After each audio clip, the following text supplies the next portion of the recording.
let's let him handle it. He's been in MCU, so he can bring some of that magic to the DC. Hopefully, he'll save it.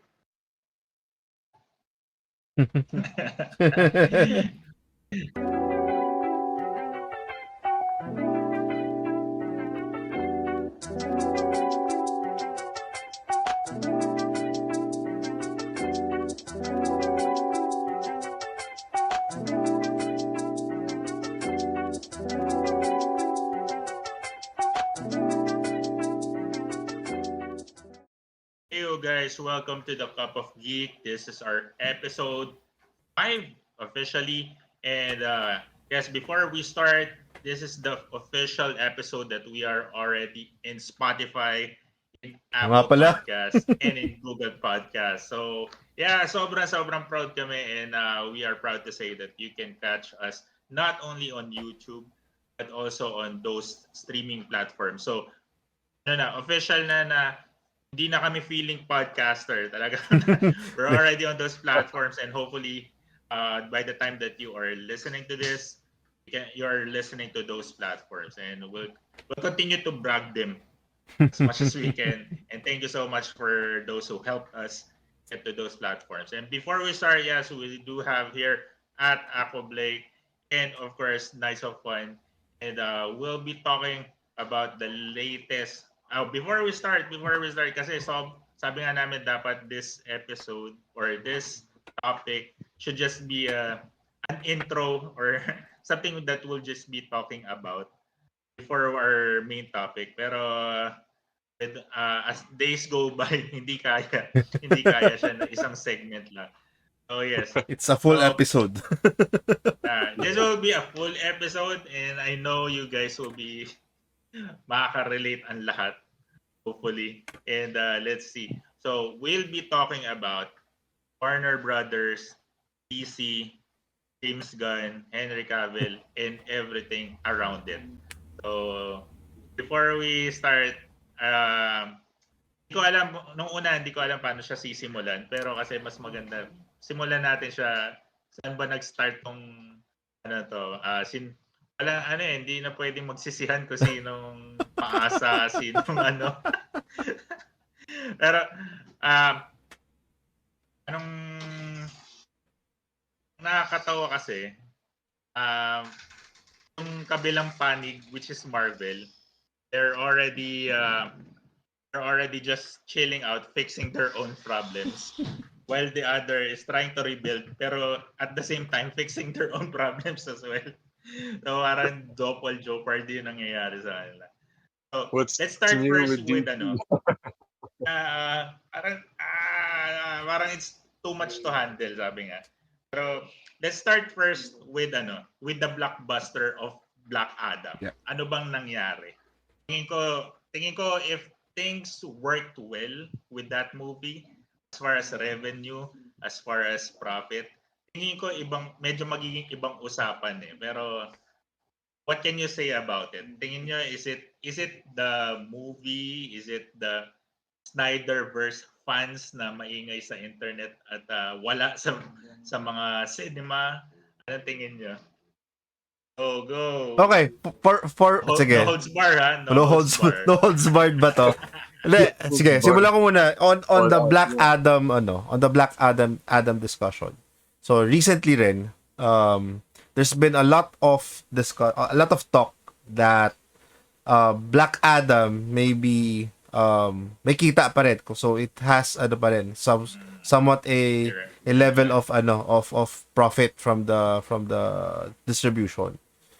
While some others, and they're saying that it's coming from the executives, the Warner Brothers executives, na hindi. So there's this parang push and pull na si Dwayne Johnson is saying na kumita kami, we have profited from the movie. Meanwhile, there's also talk that the executives are saying no, hindi kayo kumita. So there's really no proper truth to any of those claims kasi 'di ba? If you want to really say that you're profitable dun sa movie na yon, show us the financial statements. Dude, Lapagan ng resibo. Lapagan ng resibo, di ba? So, kung ako naman, and then, di ba, kasi di ba, let's go back lang. The production of Black Adam was around 200 million. Tama ba? Nasa around 200 million. 95. Sige, estimate roughly. Laki nga eh. And then the box office numbers are around 390 o di umabot ng 400 eh. So mga around 390 plus lang. So if you just compare the two, okay, sige, production cost versus box office, mukhang may kinita. Pero hindi naman ta expert sa sa ganitong lane eh. Pero yung mga nababasa natin o nakikita natin, you still need to spend for marketing. And when you spend for marketing, ang sinasabi nila, you take the production cost as your marketing cost as well.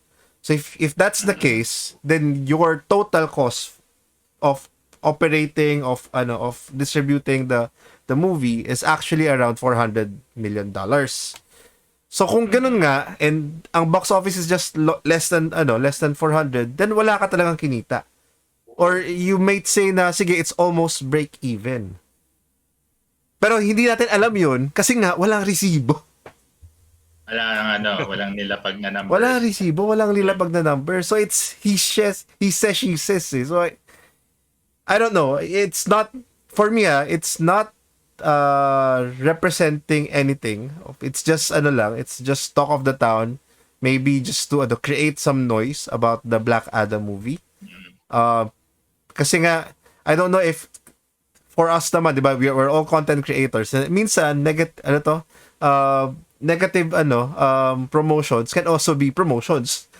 You are still being talked about, di ba? So I don't know, maybe it's just that, or talagang it's someone telling the fans na hindi siya kumita, and then there's no reason to have a sequel or to be brought, for the movie to be brought into into the new direction that Warner Brothers and DC is going into. Go, Blake. I have a feeling, and I know for a fact, that probably half the budget just went into The Rock's workout routine for the movie. Buying new equipment for the movies and stuff. I'm gonna be working my butt off, my thighs, so that this suit is a bodysuit. It's not muscle padded. We're gonna go all out for you guys. But then they forgot to just pay the writer of the film, like, to make an actual decent story. That's another thing. I think one of the reasons why I think Black Adam became a failure, so to speak, is the fact that, one, it's already this idea that it's a DC film that's not a Batman film. So of course people will be like, pakapangit na yan, just go, wala na yan. Second,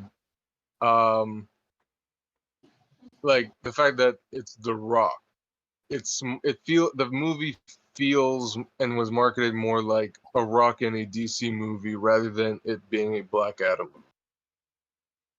So it's like, are we watching a super villain anti-hero movie, or are we watching Dwayne Johnson with superpowers? Parang ganun. I think that's one of the criticisms that people have over it, that they said, like, now let's just not watch it anymore. But yeah, mostly the story was, I mean, the action was fine. The action was nice, like, for the most part. It's just that the story really lacked a lot that could have maybe saved it, but wala. Yeah. Before we get to the point na ano bang effect ng movie, ikaw Blake, would you nung napanood mo siya, is it a type of movie na papanoorin mo ulit to spend another 300 or 400 pesos just to watch it again? No. Like, if I were to compare another DC EU movie that has more rewatch value, it would be 2021 Suicide Squad. That has more rewatch value. Black Adam is more like you're gonna scroll on TV, it's there, then watch it, then you go to the bathroom and then forget about the movie. Yun lang. Or watch it, then wait for HBO to show it again. Yeah. Just wait it on HBO. Ikaw Ray, be Okay. honest. I will Let's say, have magkasama tayo sa I will have magkasama tayo sa Black Adam. I will have a different point of view with Blake. Kasi ganito ginawa ko. So we watched it together, di ba, sa advanced screening sa Black Adam. At the weekend after that, I paid IMAX again to rewatch it. Mm, Okay, bakit? Number one, I enjoyed the movie. Although alam ko that the story is not as good. It's just that it's just fun to watch. Kaya sabi ko, sige, I can spend IMAX prices again. IMAX pa, pero hindi siya 3D lang. Medyo ano lang ako, disappointed lang ako hindi siya 3D. Pero IMAX prices again to watch, to have fun again. Pero right now, I'll try to recall it, isip ko, worth it nga ba talaga yung ginawa ko?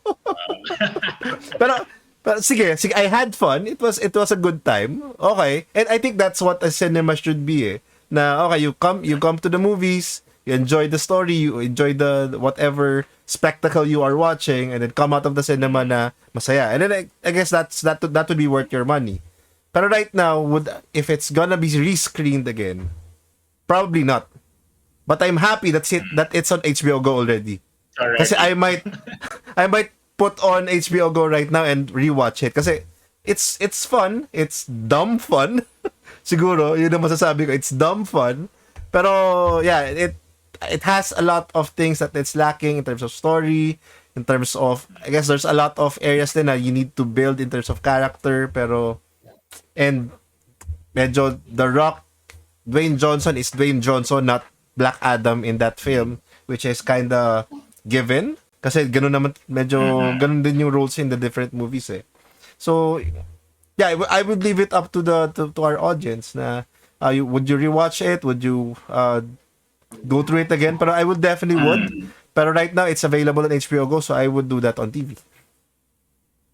This podcast is also not sponsored by HBO Go. Not yet. Not yet. But we're open. We're open. We're open. So the reason why I asked the question with Black Adam is because doon lumabas si Papa Henry. Yeah. And this is where all the fuss started. Papa Henry was already like, hintay-hintay lang, Enola Holmes, sige, dun muna ako, Witcher muna ako, diba? But when he did the cameo at the end credit, that's when all the fuss started. Wala pang James Gunn, wala pang Peter Safran. Yep. Diba? Wala pa sila sa picture. So, and then the tweet, or not really the tweet, but the video of Henry Cavill saying that, yes, I'm here. I'm back as Superman. And that made the internet crash, I think, for a few minutes. Lahat nagkagulo. And then, what I heard, Warner Brothers gave him a directive to help Black Adam to hit blockbuster. Kasi if he goes on public and say that syempre lumabas na alam na ng mga tao na nasa after credit siya. Can you make a tweet or what? But he made a video and he said, I'm back. Hindi pa naman sinabi ng Warner Brothers pala you'll be the Superman moving forward. Wala pang sinabi sila Zaslav noon. Pero yun na yung sinabi niya. And of course, lahat naman masaya. Actually, everybody was I'm not sure if there are people who don't, I think there are who don't like Henry Cavill that much like the majority. Pero it made a lot of fuss. So, and here goes James Gunn and Peter Safran after a week. I think medyo alam na naman na sila yung mga bagong co-CEO.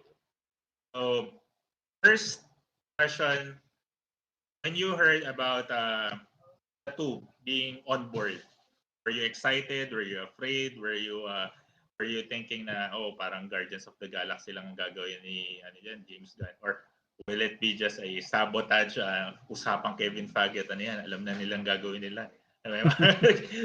Is it an inside job? Pero how was your how did you accepted, or how was the news when you heard the two will be on board? Blake.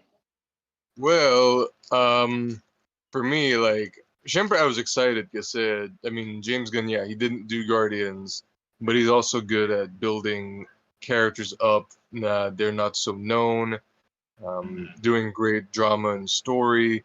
I mean, he did wonders again with Suicide Squad for DC, showing that DC can go R-rated. And then, plus, I mean, he seems very passionate naman talaga about DC. So of course I was like, fine, let's let him handle it. He's been in MCU, so he can bring some of that magic to the DC. Hopefully he'll save it.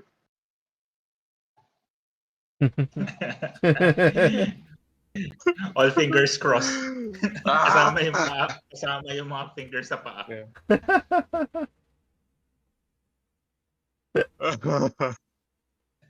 Yeah. Yeah. Sige, Ray muna. Sige. Breakdown muna ako.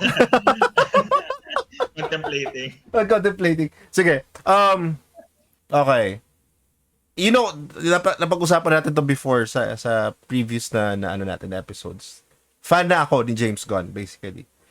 Because of, when he came to do Suicide Squad and Peacemaker, na hit sa akin yung mga niya, yung mga films na ginawa niya. Suicide Squad is a good movie. Hindi rin siya nag-box office. Diba? Hindi rin siya nag-box office. Pero unfortunately, lumabas kasi siya in a time na COVID is still there. Ang mahirap na mag-open pa hindi pa open lahat ng cinemas. So talagang it has a potential to be box office, but couldn't because of the time. And then Peacemaker came out, a spin-off of the Suicide Squad movie, and it was a buzz. Everyone was talking about it.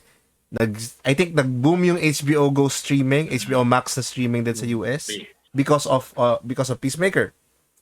And to think about the Peacemaker series is to also address that James Gunn also had cameos of the Justice League at the end. Hindi na spoiler to, matagal na ang Peacemaker. Alam niyo na yan. So, pero nandun si Ezra Miller, nandun si Jason Momoa, sino pa nandun? Si Gal Gadot was there, di ba? And then, who did I miss? Superman was there. Pero, walang silhouette lang, di ba? Apat lang, wala si Batman and wala si Cyborg. So, James Gunn is in it, kumbaga, in terms of what the current, or hindi na ba current, the status quo then, when Peacemaker came out. So, nung in-announce na si James Gunn is headlining or leading with the DC Studios, what we call now sa DC Studios, with Peter Safran, sabi ko, this is good. Kasi, we know that James Gunn can deliver. Diba? James Gunn can deliver. So, it's a good sign for DC to progress. Pero the question is, what will they do for DC to progress? Diba? So, do you stick to the status quo? If you stick to the status quo, what will be your strategy? Or you totally reboot the universe, which is a little bit harder. And that para sa akin, nung time na pumasok si James Gunn, that would be the biggest decision that they will have to make. And they did right now. They are right now. They're doing it right now. When I first heard the two will be on board, ang una kong tinignan si Peter Safran. I would be honest, sorry, sorry Kuya Peter, but I'm not aware of so much na mga works ni Peter. But Okay, sige. Sisingit ako doon. Sobrang good Um, producer niya. si Peter Safran produced Shazam, the first movie. And I think yung ano rin, Fear of the God siya pa rin. And then I think Blue Beetle siya rin ang magpo-produce rin nun. So, meron pa rin siyang stake dun sa future movies ni na lalabas. Aquaman pala More sa on kanya. ano din, yung mga Conjuring, siya nga din daw pala yung ano nun. So there are a lot, sabi ko to, wow, Justice League Dark, pwede na. Sabi ko, mukhang pwede. Pero yun nga, when I heard that two were on board, kasi mas hindi hira yung mga tulad ni Kevin Feige na one man can yung parang he can do everything or he can oversee everything. At least James Gunn, he really ay dalawa sila at least. Talagang tandem sila na gagawa ng mga decision. It's just so happened that James Gunn is more into, syempre, talagang replyan sa Twitter, talagang nagre-respond siya sa mga fans. So, it's a different kind of approach as far as with heading DC. And now we already know na yung dalawa nga is already sila na yung nagtatrabaho ngayon. And then there goes the blockbuster nga ni Black Adam. Hindi pumasok. And then the second was the third thing that I would like to ask, what was your reaction when they canceled Wonder Woman 2 and now Patty Jenkins is hindi na rin, wala na rin. I think she was hindi ko alam kung ano yung totoo, pero sabi nga nila hindi ayaw daw ni Patty Jenkins to revise script, and they meron naman sinasabi na si Patty Jenkins said that there's nothing she can do. So it seems like hindi talaga papasok or saswak yung story nila with the current DC setup. So, syempre, Gal Gadot. Wala si Gal Gadot. Ay, nako. Do you think is it too much shoes to fill? Especially it's Gal Gadot. Actually, no. Gal Gadot was a good Wonder Woman. I appreciate the way that she gave life to the character. Pero kasi surprise casting ata rin si Gal Gadot na parang normally they would cast a different or siguro yung a brunette ba or someone na ganon. Pero they casted someone from that has a different accent, 'di ba? And then so nung una pa lang nakina si Gal Gadot. Actually ako nung lumabas 'yon, someone from Fast and Furious, na crush ko nung time na 'yon. So pwede, sige. Pero kasi hindi rin kasi ganun kalalim pa yung character yung acting siguro na nakita ko from Fast and Furious So parang she really parang bring justice to the Wonder Woman character. Pero nung time na yan, sige, let's wait and see. Kasi sige na nga, pagbigyan natin, crush ko yan Pero nung dinala niya, nung first movie, and the story from that movie, and whatever, alam na natin kung ano nangyari dun sa first movie na yun. Lahat tayo namangha. Lahat tayo, I would assume na lahat tayo namangha dun sa sa the way that she brought the character. Unfortunately, the next movie, 1984, Wonder Woman 84, did not really bring it. So, although she usually happens sa lahat ng mga sequel, diba? Oo. Ang daming issues ng movie na yon. Pero I was really hoping na sana makabawi man si feeling ko si Patty Jenkins yung may kasalanan nun Kasi hindi I did not see fault in Gal Gadot. I saw fault in the story, in how how the characters si Steve Trevor was portrayed. So So yun. So I did not see fault in Gal Gadot. So I blame it on the story and Patty Jenkins. So parang sana makabawi man lang sila dun sa Wonder Woman story. So nitong when I heard when we heard the news that the script for the third movie is not approved, Patty Jenkins is out of the picture. Isa lang na sa isip ko. Nagsisimula na maglinis si DC. Yun lang nasa isip ko, nagsisimula na they're cleaning up. And nasa puso ko noon, naku, mukhang mawawala na si Gal Gadot. Kasi may mga there are different stories from different sides. Like sabi, the talent fee of Gal Gadot was 20M, and then that's the asking talent fee, 20M, and then the asking fee of Patty Jenkins was 10M, and Peter Safran, being the great producer, sabi niya, wala tayong pera. Which is business eh. Wala tayong pera to have that much for this one. Pwede ba kayo mag-adjust? Which they politely declined it. Sa third movie na eh. And then sabi siguro Peter Safran, because we don't have enough shoulder to move because of what happened with the second movie. Yeah. Which is in a business point of view, viable. Humihingi sila ng adjustment. Both in the storyline, the story, and the money. For you, Blake, being in the a bit in the film industry, tingin mo, is that enough factor para matigil or mag-stop si Wonder Woman? Given how Warner Brothers and how DC has been, yeah, because for one thing, Wonder Woman, in this day and age, was the first female-led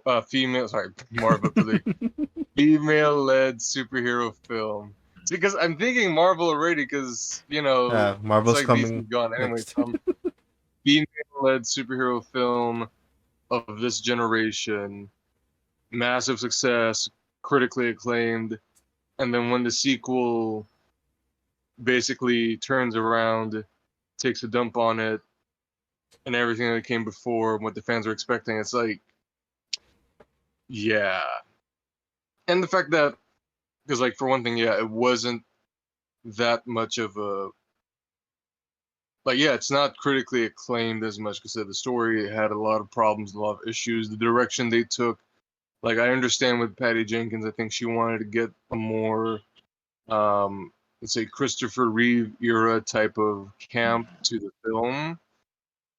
But then seeing as though it's just like a genre change, that we go from this Wonder Woman, from the first Wonder Woman movie to 84 to Justice League, is just like, what happened? And with the choices that were made in the film, that obviously rubbed a lot of people the wrong way. Of course, especially with a studio that is really listening to what the critics are saying, and with the audience box office number pull, they're just like, I think we need to change tactics now, as soon as possible. I didn't think this was going to help, but yep. Plus, there was that whole debacle with the whole the Snyder thing. So of course they're like, we need this one to succeed because we made this. Hopefully people would like this, but then no, they still want Snyder stuff. So yeah, let's reconsider all of this, because of course they can't really. They have to make sure that they have their best foot forward in terms of their products, especially if they're going against someone who used to work for them and they have bad blood with each other. So, I mean, it's a very sketchy, shaky business. Yeah. Yeah, diba? Tapos sabi nga ni Ray, after what happened with Gal Gadot, okay, maglilinis na sila. Because Gal Gadot is part of the Trinity. And ang tanong nga, Ang tanong nga is, lilinis nga. And then, after a few days, hindi lang kalat yung nilinis nila. So parang it's like one of the furnitures of the house was removed. And that was Henry Cavill. So, if Henry Cavill can be removed, for sure, everybody can be removed. So, To you, I think anong oras yun, di ba? mga ano Oras yan, nila yung nilabas. I was at work so hindi ako makagawa ng content. Actually, nasa bahay pa ako nung narinig ko yung story na yun. What? Tapos yun, binasa ko yung tweet niya. Then James Gunn released his statement. Because what's happening, lahat ng mga decision lumalabas lang galing from media. Di ba? Parang, tapos ang kailangan gawin ni James Gunn, i-debunk ba? Give a statement, is it true? Is it not? Di ba? Meron siyang, yes, most of it are true. Most of it are not true. Most of it are, we're still thinking if it's true. It's true or not. Yun yung pinaka-tricky no? I have the power to make it true or not. But he's really a good PR person as far as I see in his tweets. Kumbaga, he always leave that thinking sa inyo. Pero I think it's part of a good leader. For me, and they already gave that decision with what will happen with Henry Cavill. Yes, it's bitter, sobrang saklap niya. But at the same time, it's bittersweet kasi you don't prolong the agony. Again, diba, not just for the fans, but also for Henry Cavill. At least move on ka, makagawa ka ng ibang projects mo. Kasi you already left from The Witcher just because of Superman. No. I will debunk that. He did not leave The Witcher for Superman. I agree. That's the majority. That's the thing. That's what people assume. Pero no. Pero alam din natin, it's the story as well. Or what the production of The Witcher was doing or are planning to do. Kaya din hindi tumuloy si Henry. Which is, I know. Pero yun nga, majority, masyado silang akala nila, iniwan pa naman niya yung The Witcher para sa Superman. Yun yung parang common misconception. Kaya lalong nagmukha talagang kawawa si Henry. Pero it's still in the bad side na it's not a decision na dahil lang sa Superman. Alam natin. So, yun nga, when Henry left, what was your initial reactions? Doon tayo. Ako, tatlong TikTok content na nagawa ko dahil lang doon. Kwento mo na, ikaw muna. So, basta ako yun nga, I was really devastated in a way. Kasi kumbaga para sa akin it's the last straw. Parang it's your last huling alas na yan ng DC. Parang yun. Parang ba to, all in na bahala si Batman. Pwede ba yun? Which is Robert Pattinson right now. Ganun ba yun? Bahala na si Batman at si Christopher Reeves. Pero yun nga, because they're, parang sabi ko nga nung ginagawa ko yung mga content, diba, parang trabaho din ba natin as content creator to comfort the people or the fans na, mag-work din yan. Parang kasi sobrang I hate, may mga messages na sa akin na, it's hard being a DC fan right now or I hate being a DC fan. Ganyan. Kasi pagod na daw sila sa reboot, pagod na sa paulit-ulit na origins na naman, paulit-ulit na reconstruction ng DC, which I understand. Kasi diba? Even sa comics. Nakakailang reboot na tayo sa comics. Ilang reboot na, magno-no 52 na naman pa, or yun nga. Pero kumbaga, end of the day, it's not, ito sabi ko din, this is the advantage of people who read comics. Kasi no matter what happened in the film, we have comics to go back. We have meron tayong uuwian. Sabi ko nga, yun nga lang. Kasi, kumbaga, you're a DC fan, meron di kasing DC film fan. Para sabihin natin, MCU fan lang siya. Or DCEU fan lang siya. Which is hard. Kasi talagang, kung nag-invest ka na ng time, emotion, talagang masaklap siya. Pero ako kasi, kung kinagabihan, Naka-move on na kaagad ako. Naka-move on na ako. Sabi ko, kailangan lang may mapag-usapan talaga. So, kayo, initial reaction when you heard it? You know that scene from or those scenes from Shawshank Redemption. Morgan Freeman's always in a little court hearing. Kung magre-release na siya, it's like, oh, I'm a real good model citizen, whatever now, etc. etc. That's by the end, he's just like, I really don't give up. That to me with DC after like, oh, this is gonna happen, yeah, this is gonna happen, I'm hopeful, and I'm just like, I don't give a, I don't care anymore. Like whatever happens, like, oh, we're gonna make Batman into like an alien. It's like, okay, I don't care. Like, oh, we're gonna make another Flash reboot. You didn't make a first movie yet, so I don't care. It's like, oh, I don't know, we're gonna adapt Superman Red Sun. It's like, whatever, I'll watch it, but I don't care. Just do it. We'll just wait. Just watch it. Like, I don't care. I'm not invested. You had your chance. Wala na. Balik na ako sa Marvel. Tagal na tayong break. No? Yeah, eh. Ikaw, Ray. Ang hirap sagutin yung reaction kasi ganito yan. You were in a state of, you came from the movies of Batman versus Superman, Whedon's version of Justice League. And then, syempre, after Whedon's version, not everybody was a fan. And then came out Zack Snyder's Justice League. And then everybody was rejoicing and shouting, bring the Snyderverse back, diba? And then, come 2022, or hindi pa 2022, when the new Suicide Squad movie came out with James Gunn, kumbaga, when we were in a dark tunnel, there was a light at the end of it. When the Suicide Squad movie came. And then, lobas yung Peacemaker, that light just went wider. So parang, okay, this looks good. Mukhang okay na tayo. Mukhang we are going through the right path, di ba? For DC movies.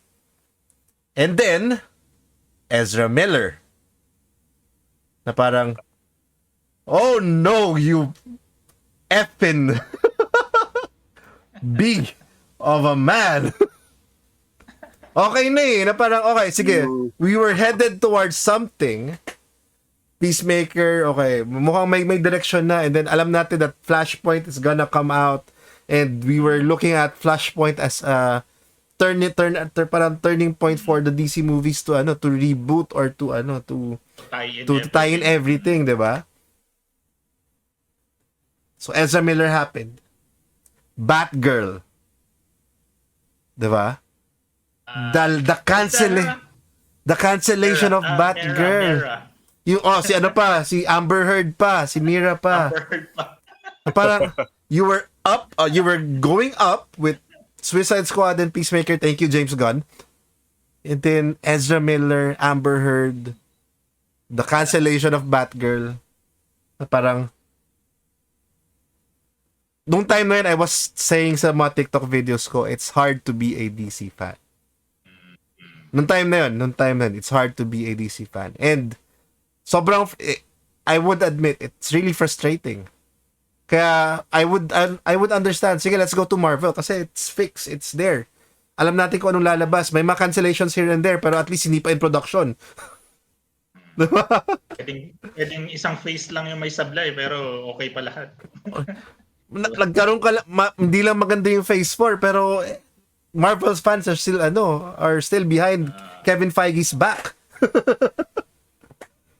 So nung phase 4 is like, phase 4 is like if you're comparing that to the whole DCEU, phase 4 looks like Oscar worthy. still way better. Give me more Love and Thunder. Give me more She-Hulk now. I have something to talk about Oscar worthiness of the phase 4 films, but let's talk about that in another episode. Pero DC had sorry, Marvel had a structure that DC does not have. Kaya napaka frustrating for some elements to be happening, to be for movies to be canceled. So when they announce, when Saslav, I think the parang pinaka ano na Warner Brothers. Yeah.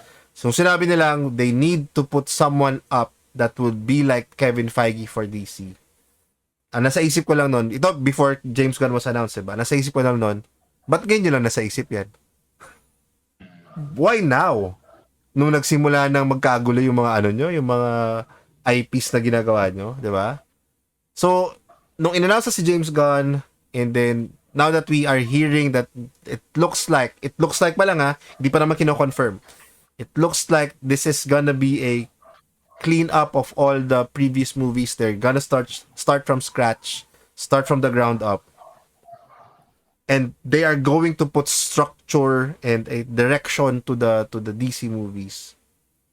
I am hopeful that this will kumagat have those DC fans back to the to the loving arms of DC.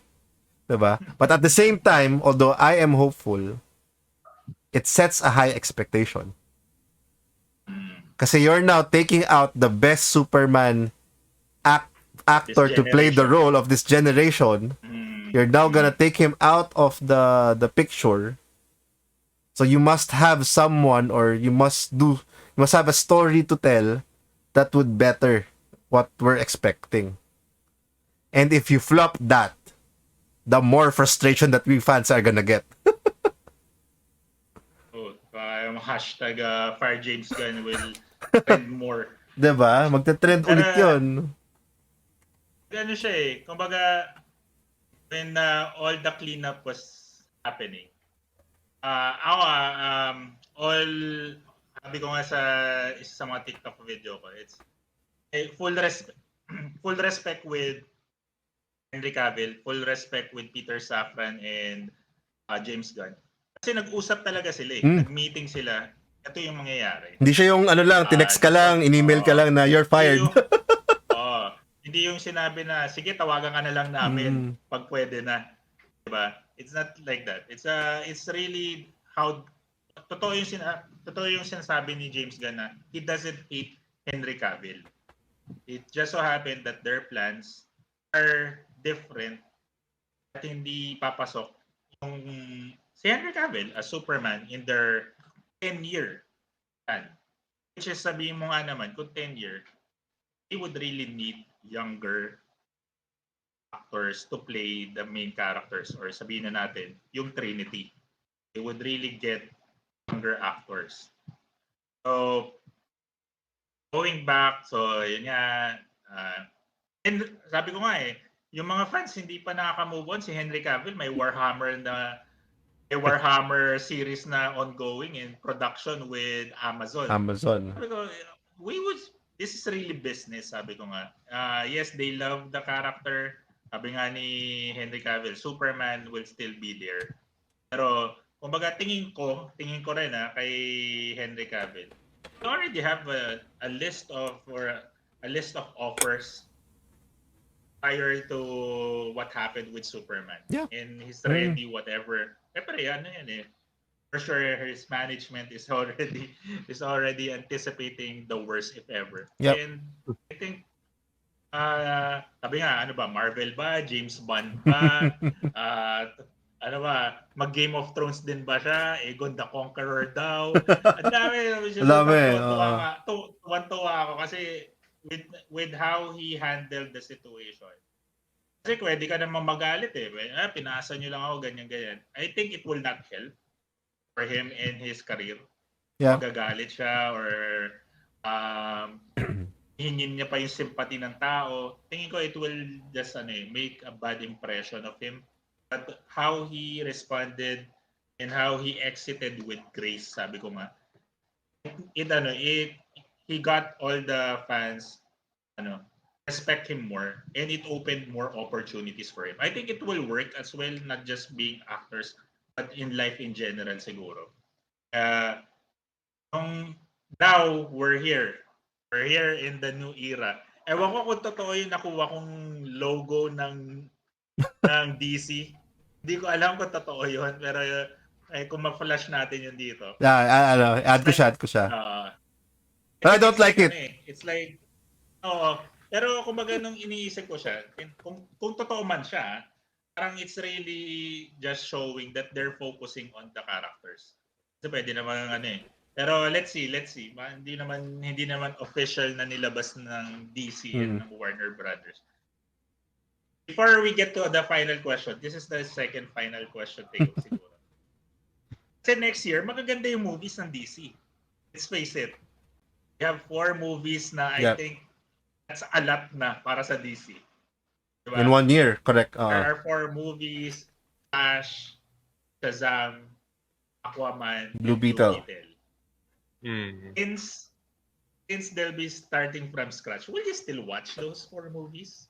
Alam nyo naman na wala na siyang connection, wala na siyang, well, of course, hindi natin alam kung may bearing pa ba siya with the 10-year plan. But people were saying, ba't pa namin papanoorin? Wala naman na yan eh. Kayo ba? Ako definitely coming from your own pocket. Papanoorin ko pa rin yun. Why? Kasi you watch the movie not for its connectivity to the other movies eh. You watch it for its own merits, 'di ba? You watch it for its own story, you watch it for what it's going to present you as an experience. So you don't watch it because it will result to to another movie, 'di ba? In the hopes na meron man sana, pero alam naman natin na hindi na siya susunod, na parang you watch it on its own. So I don't see, sige, I would understand na some people might be not comfortable with, if I sit 2 hours to watch this movie para malaman lang na, tapos na pala yan, ito na pala yun, and wala na palang kasunod to, I would understand, sige, pero siguro it's kind of a setting of the mindset lang na, I would watch this because this is the last that I would see this actor, this character, do this character on the screen. And I would probably also look at it na yung director na to would be his last Aquaman film, for example, or yung Blue Beetle na film na to, bagong character to, and why is this converted to from a streaming or straight to streaming na movie to a cinema release, 'di ba? So it would be interesting to know why. Bakit ganun yung distribution niya? Yung Flashpoint, okay. Ang expectation ko kasi before, this should be the turn, 'di ba? Sinabi natin kanina, turning point siya dapat ng DCEU. Pero how would I watch this now? Siguro I would watch this because nandun si Michael Keaton. Ba? There might be some, kasi ang balita rin kasi sa Flashpoint, some of the people who screened it earlier, siguro because parang a test screen, liked it. Maganda daw yung feedback. So I would probably go with that for Flashpoint. For Shazam naman, the trailer was fun, so papanoorin ko pa rin yun, 'di ba? So I treat it as a movie on its own, not because it's part of a bigger connective tissue, parang ganun. Blake.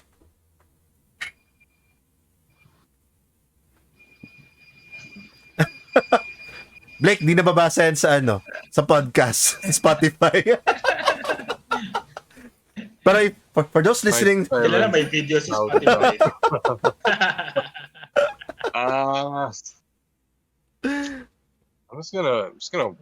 At this point, I'm just gonna watch it if it's good or not. Make a review about it. That's it. Not much hype anymore. I mean, the only thing I'm really hyped for, right now, is basically just everything except Flash. Because like with Flash, for me, it's like, I don't know, too soon for Flashpoint. At the same time, Ezra Miller, I'm just like, yeah. They threw out Henry but kept Ezra, so I don't know. DC, WTF? Where do I go with you? I'll just follow the animated universe now. That's actually working so Sabi ng good. majority, DCEU na lang kami. Si AU na lang. May AU. reboot na yan eh. Yung animated universe already has a reboot na. Parang iba sinasabi, parang mas masaya pa nga sa CW eh. Parang yung Arrowverse, Arrowverse. mas pinapasaya pa kami eh. So, sabi ko, yun nga, sabi ko, wala, hindi mo masisisi talaga yung ano. You can't blame the fans. Kasi wala, end of the day, kahit ano sabihin nila na do not compare it with Marvel, they're the rival. Talaga, No, you cannot not compare it with Marvel. You cannot not compare it. Pero, yeah, I would be honest, I would still watch them. Invite man ako ni Warner Brothers or hindi. Nonoorin ko pa rin sila. Yeah, it's more on send off viewing. Para sabihin ko nila na okay, last na to. Sige. Let's see. Parang farewell ko na sa kanila. And then I think the only actor na sobrang excited with this one is yung ka-lookalike ni Blake. This whole reboot. Oo. Lang yung masaya.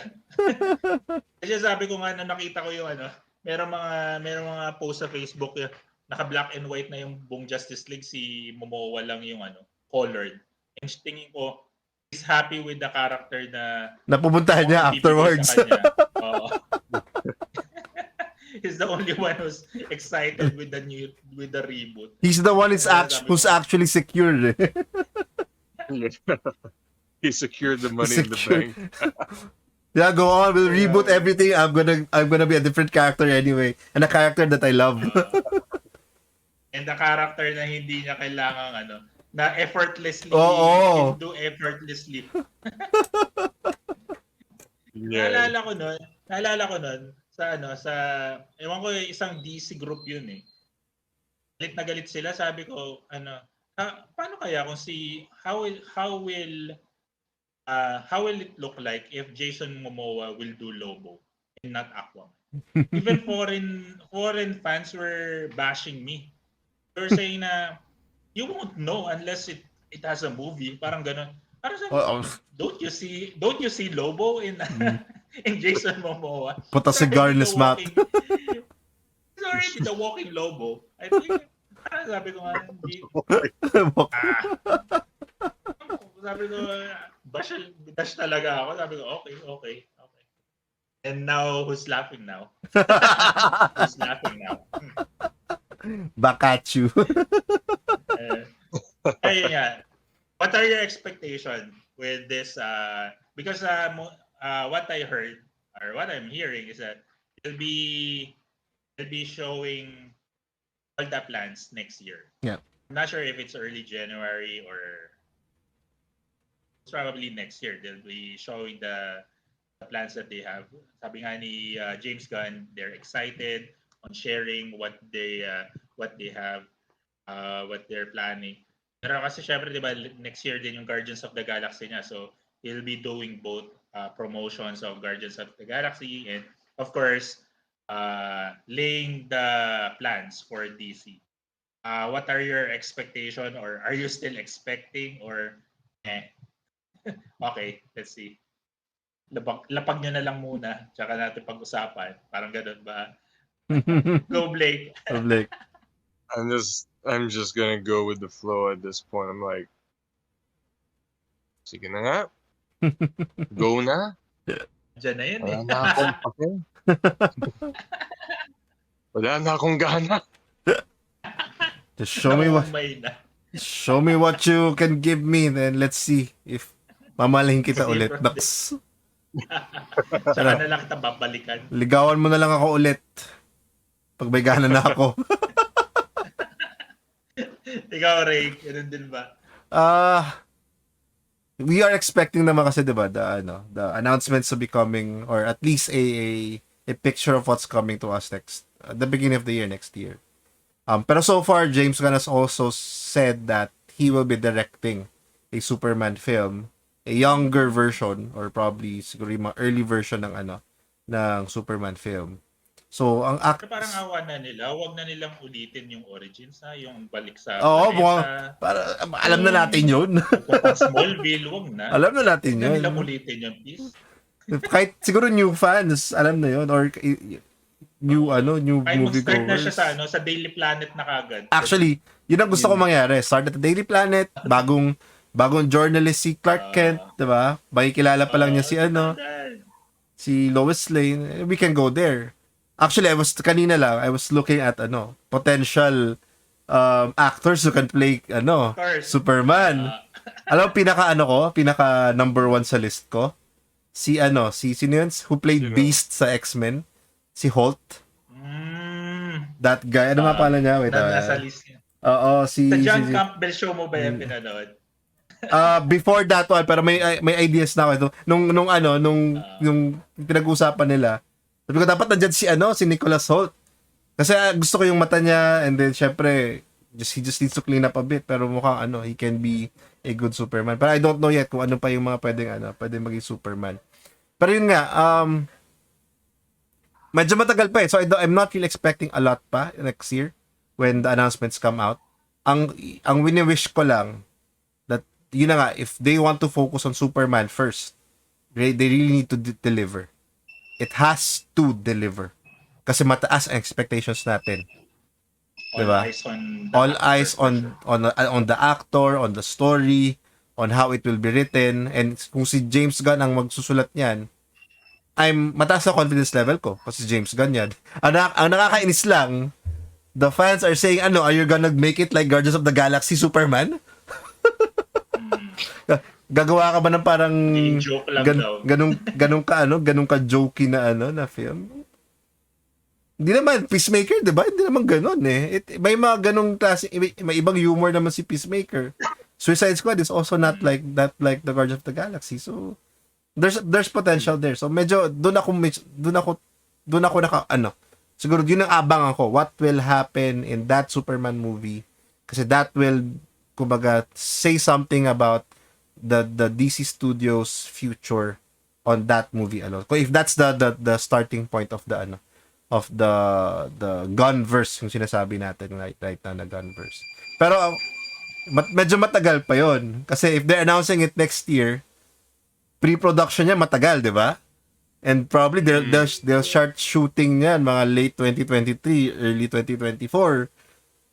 Post-production yung 4 na movies. 'Di ba? Post-production niyan kailan pa? So we'll probably see the first DC Studios movie in 2025. Yeah, roughly. Or late 2024. Or late 2024. So there's medyo it's a long wait pa. So while there's that long wait, what's gonna fill in the cinemas for DC? Siguro yun muna yung tanong. What's gonna fill the slate for the next 2 years habang binibuild pa nila yung new universe. So yeah, let's see. Let's wait and see kung anong pwede mangyari. Yung isa pang argument na before we end this one. Kasi alam naman natin hindi gagalawin si Matt Reeves Batman. Hindi gagalawin si Robert Pattinson. So, sabi nila, James Gunn should make a great Superman that is enough or that is worthy for the Robert Pattinson Batman. That's what they're saying. Like, kung gusto nyo man, para sabi ni Matt Reeves, hindi ko sure sabi ni Matt Reeves, parang ganito, gumawa muna kayo na Superman nyo, tsaka natin pag-usapan. Pag-usapan kung same universe sila, gano'n. Oo. Tsaka natin pag-usapan kung papahiram ko si Batman ko sa inyo. Fix your Superman first, fix your Wonder Woman first, and let's talk if my Robert Pattinson Batman is if your characters are worthy for my Reeves Batman. May diba? I'm at the top of the food chain, you know. Diba? Which is I got the guy from Twilight as Batman. The boys love him now. Wala the vampire became the bat. Pero at least, ako, masaya ako for Robert Pattinson. He was able to get out of that Twilight character and was able to get this Batman movie. Kasi ang dami ring doubts niyan eh, 'di ba? Ano Bago lumabas? marami. Yes. Ginawa niyong pretty boy masyado si Batman. Pero well, it worked. And now Matt Reeves is the one doing the bragging rights na ayusin niyo muna Superman niyo. Sige, tingnan natin kung maganda yung Superman niyo, maganda yung Wonder Woman niyo, saka natin Let's make the Trinity happen, di ba? Pwede. Di ba? Kasi kung hindi yan maganda, gumawa kayo ng sarili niyong Batman. Hihiwalay kami dyan. Kaya the talks that I'm hearing sa mga batisan from Warner Brothers. Yeah, I think it's as much as expectation niya. Talagang it's a waiting game. Hindi natin alam kung maganda unless nandyan na. It's just so happen ang kagandahan nga lang din kay which can be a bad thing as well. Sobrang grabe yung presence ni James Gunn in social media. So everything he's saying there can be used against him or Yep, actually. Diba? Pero, tanong ko nga kasi hindi ko pa nasubukang i-follow si Feige sa Twitter eh. Is Feige as responsive to fans as James Gunn is right now? Sabi, parang hindi mo. Or hindi masyado. Hindi siya masyadong lumalabas sa social media rin, ano? So, I don't know. James Gunn must be kailangan niya maging careful. Totoo. Pero yun nga, guys, I think that will be it. It's more on we can have another episode of this one in the mid of next year. Pag lumabas na yung announcements. Or pag nalatag. Pag nalatag na, let's go. Pag na-share na ni James yung PowerPoint presentation niya sa Cup of Geek, we'll share it to you guys. We'll just wait for the presentation of James Gunn. Si kumparing James Sa inyo, bago nila i-present yan sa inyo, syempre approve muna namin. Tsaka natin pag-usapan. Yan. Pero well, yun nga. Yan guys. So that would be it. Before we end this one, anything you would like to add? Anything you would like to promote? Social media stuff and platforms. Blake, go. Hi, Aqua Blake here. Follow me on TikTok, Facebook, IG. All I can promote is get enough sleep this month. Especially if you're doing Simbang Gabi in the morning, get that sleep. Yeah. Attending a lot of Christmas parties. Christmas parties. I was on my third day last night attending parties, guys. I don't have sleep. Yeah, so ako naman, I'm Ray, and I'm your Night of Fun. You can catch me on TikTok, on Facebook, on Instagram, and if I talk DC on my social media, on my TikTok especially. So if you want to follow through with some of the discussions on this podcast, you can talk about it with me on my TikTok. Yeah. Oh, yo. So again, Geeky Pinoy, follow me on TikTok. And again, this podcast, most probably, hopefully, you'll listen to this one on Spotify, on Apple Podcasts, and Google Podcasts. Wala pa si Google Podcasts. Wala pa si Google pa. Si ano pa lang? Spotify and Apple pa lang. By that time, malay nyo naman. Malay baka na. Kailangan ko pa i-set up. And of course, all episodes, you will see them on YouTube. And even our previous episodes. So, again, this discussion about Warner Brothers, una, this was just a segment for another episode, but things happened. So, ni James Gunn na pag-usapan namin siya. So, we did. We gave way for him and Warner Brothers. So, kung naririnig man niya to, hopefully you're happy that we're talking about you. Parang James. So yeah, that's it. Thank you guys for listening, watching, being with us. Especially we do have Jason Momoa who's happy for Lobo here. So yeah. Thank you so much, guys. Merry Christmas! Merry Christmas!